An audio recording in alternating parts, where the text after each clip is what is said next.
12 എണ്ണത്തിൽ ഒരല്പം മുശിരി കാണിച്ചിട്ടുണ്ടെങ്കിൽ അത് നമ്മുടെ തോമയാണ്. ഇരുട്ടടി ഇല്ലാതാക്കാൻ ഇരുളിന്റെ മറവിലിരുന്ന 11 എണ്ണത്തിന് പകരം ഇരട്ട പിറന്നവൻ നട്ടല് നിവർത്തി നാടിനു വേണ്ടി നാട് നീളം നടന്ന് ചാകാനുള്ള ചങ്കൂറ്റം കാണിച്ചിട്ടുണ്ടെങ്കിൽ അത് ചങ്കിനകത്ത് ചരിത്രാതീതനായ ക്രിസ്തുവുള്ളത് കൊണ്ട് തന്നെ. എന്നിട്ടും അവന് കൈമോശം വന്നത് ക്രിസ്തു ദർശനമാണ്. കൂട്ടത്തിൽ നിന്ന് മാറി നടക്കുന്ന കൂട്ടർക്ക് കിട്ടാതെ പോകുന്നത് ഈ ദൈവ ദർശനമാണ്. കാരണം കൂട്ടായ്മയിലാണ് ദൈവം. ദൈവം തന്നെ മൂന്നാളുകളുടെ കൂട്ടായ്മയാണ്. 2-3 പേർ കൂടുന്നതിന് നടുക്കായിരിക്കാനാണ് അവന് പ്രിയം.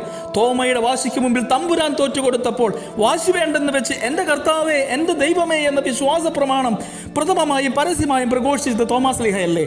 ദുഃഖാനയുടെ ദിനങ്ങളിൽ ദിദീമോസിന്റെ ധീരസ്മരണയ്ക്ക് മുൻപിൽ ഭക്തിപൂർവ്വം നിൽക്കുമ്പോൾ ഒന്നോർക്കണം, വിശ്വം മുഴുവൻ വിശ്വാസത്തെയും വിശ്വാസികളെയും വളർത്താൻ വിടവാങ്ങും മുമ്പുള്ള ക്രിസ്തു കൽപ്പന കൃത്യമായി പാലിച്ച് കുന്തത്താൽ കുത്തിക്കൊല്ലപ്പെട്ട ധീരരക്തസാക്ഷിയുടെ ചുടുചോരയാണ് നമ്മുടെ സിരകളിൽ ഒഴുകുന്നതെന്ന്. പിതാവിന്റെ പ്രേക്ഷിത തീഷ്ണതയുടെ പാതിയെങ്കിലും പുത്രർക്കുണ്ടാകണം, അല്ലെങ്കിൽ അങ്ങനെ അറിയപ്പെടാൻ അർഹരല്ല എന്നറിഞ്ഞുകൊള്ളുക.